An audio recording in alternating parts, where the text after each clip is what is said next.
اور ہمیں شکر گزاری کا ایلیمنٹ ہے یہ کہ اتنے سال اس نے ہمارے ساتھ اس اپنے پسندیدہ شخصیت کو رکھا اور پھر لے لیا.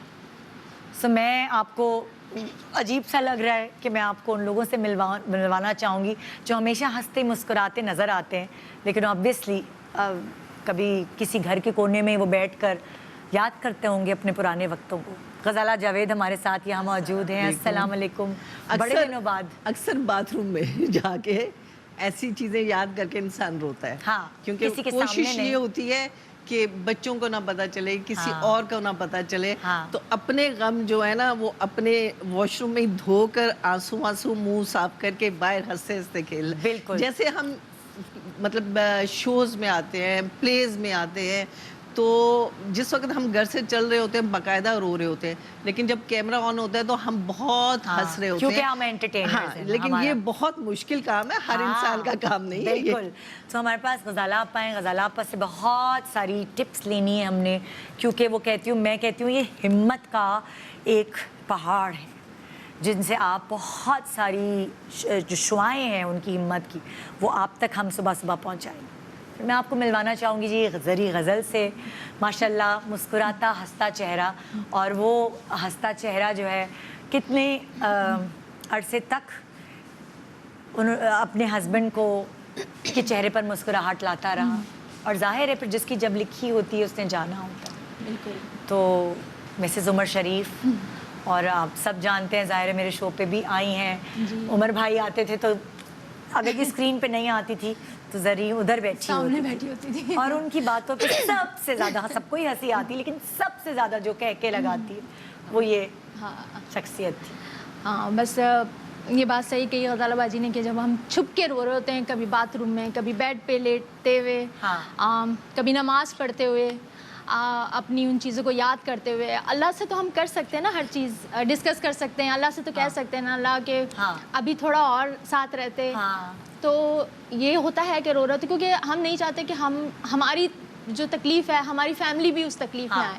بالکل. تو لیکن یہ کہ اللہ کا اللہ میاں سے لڑائی کرتی ہے روز. ابھی جا کے تھوڑی سی ٹھیک ہوئی ہے, ورنہ ہر وقت جس وقت دیکھو اللہ میاں میرے ساتھ ایسا کیوں کیا, اللہ میاں کیوں لیا میرے عمر کو تم نے. بہت ایک واقعی ایک خوبصورت رشتہ, بہت اگر دونوں میاں بیوی ایک اچھا شوہر ہو نا اپنی بیوی کی رسپیکٹ کرنے والا, تو یہ ایک انتہائی خوبصورت رشتہ ہے. بالکل. اور وہ والی بات ہے کہ شاید سارے زخم کہتے ہیں نا کہ وقت سب سے بڑا مرہم ہوتا ہے, لیکن یہ والا جو ساتھی ہے نا جو اللہ تعالیٰ نے آپ کا جوڑے دار بنا کے بھیجا, یہ آپ کی زندگی کے ہر وقت میں آپ کو یاد آتا ہے. بچوں کی خوشی ہو, کوئی دکھ سکھ ہو, بس اچھے برے وقت میں ہر وقت یاد آتا ہے. جو میری تیسری گیسٹ ہیں, اس سے پہلے جو آپ نے میرا شو دیکھا ہوگا نا ان کے ساتھ, اس وقت ان کے ہسبینڈ حیات تھے, اور اس وقت وہ کہتے تھے, ہم ان کی بات کرتے تھے تو ان کو ہچکیاں آتی ہوں گی, ہم یہ ڈسکشن کر رہے تھے. ان کے جانے کے بعد یہ میرا پہلا ان کے ساتھ شو ہے, اور جب مجھے ابھی زیادہ عرصہ نہیں ہوا, جب مجھے خبر پتہ چلی کہ ایسا کچھ ہوا ہے ان کے ساتھ, تو تکلیف ہوئی کہ اللہ بھی تمہاری کیا عمر ہے, ابھی تو تمہارے چھوٹے ہیں بچے, ابھی تم کیسے کھڑی ہوگی. لیکن پتہ نہیں اللہ تعالیٰ جب ایسا مشکل وقت ڈالتا ہے تو خدا ہمت بھی ڈالتا ہے.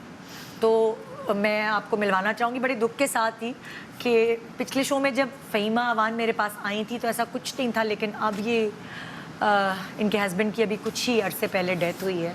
میرے ساتھ یہاں بیٹھی ہیں. السلام علیکم فہیمہ. کیسی ہیں؟ میں ٹھیک ہوں, تم سناؤ, تم ٹھیک ہو؟ کیا سناؤں کیا نہیں سناؤں, اتنا سڈن ہوتا ہے, اور آپ مجھے لگتا ہے جب پریپیئر ہوتے ہیں نا آپ تو آپ کو صبر بھی آ جاتا ہے, اچانک آپ کو صبر نہیں آتا. بٹ لیکن اللہ تعالیٰ نے مجھے اتنی بڑی جگہ پہ رکھا ہوا تھا, ان کو پتہ تھا شاید یہ مر جائے گی, یہ زندہ نہیں رہ سکے گی, تو میں حرم میں تھی. اور وہاں جب تمہارے ہسبینڈ کا انتقال ہوا تو تم حرم میں تھی؟ میں حرم میں تھی, اور مجھے واپس آنا تھا فوراً, مجھے بھی عمرہ کر کے واپس آنا تھا. پلان یہی تھا کہ عید پہ میرا عمرہ تھا, واپس آنا تھا. میں کہا مجھے جانا ہے, مجھے جانا ہے, مجھے جانا ہے. بس فلائٹ نہیں ملی مجھے, اللہ تعالیٰ نے مجھے وہیں روکنا تھا. دینا ہوتا ہے, اسٹرینتھ دینی تھی مجھے کہ تم نے ابھی بہت ساری چیزیں کرنی ہیں, بہت سارے بچے ہیں, گھر ہے, ساس سسر ہیں, سب ہیں. ابھی تو ہمارے پاس بہت سارے ٹاسک ہیں, ایک ٹاسک کم ہوا ہے. تو عمرہ کیا, عمرہ کرتے ہوئے مجھے لگا, میں نے اپنے آپ کو چھوڑ دیا تھا کہ ٹھیک ہے وہ بھی چلے گئے, مجھے بھی چلے جانا چاہیے ان کے ساتھ میں بھی. تو ایک وقت آیا کہ ایک انسان نے مجھے کہا میں عمرہ کر رہی ہوں اور حجر اسود کے بعد بوسہ دینے کے لیے میں چلی گئی, وہاں اتنا رش ہوتا ہے. تو ایک آدمی نے کہا اس کو پکڑے, ان کا سانس جا رہا ہے, اور میرا لٹرلی سانس لاسٹ اس پہ تھا. تو پھر میں وہاں سے نکلی, میں نے اپنے آپ کو ریلیکس کیا, میں نے کہا اللہ تعالیٰ مجھے زندہ رکھیں, مجھے زندہ رکھیے گا میرے بچوں کے لیے, کیونکہ ان کا کون ہے میرے علاوہ.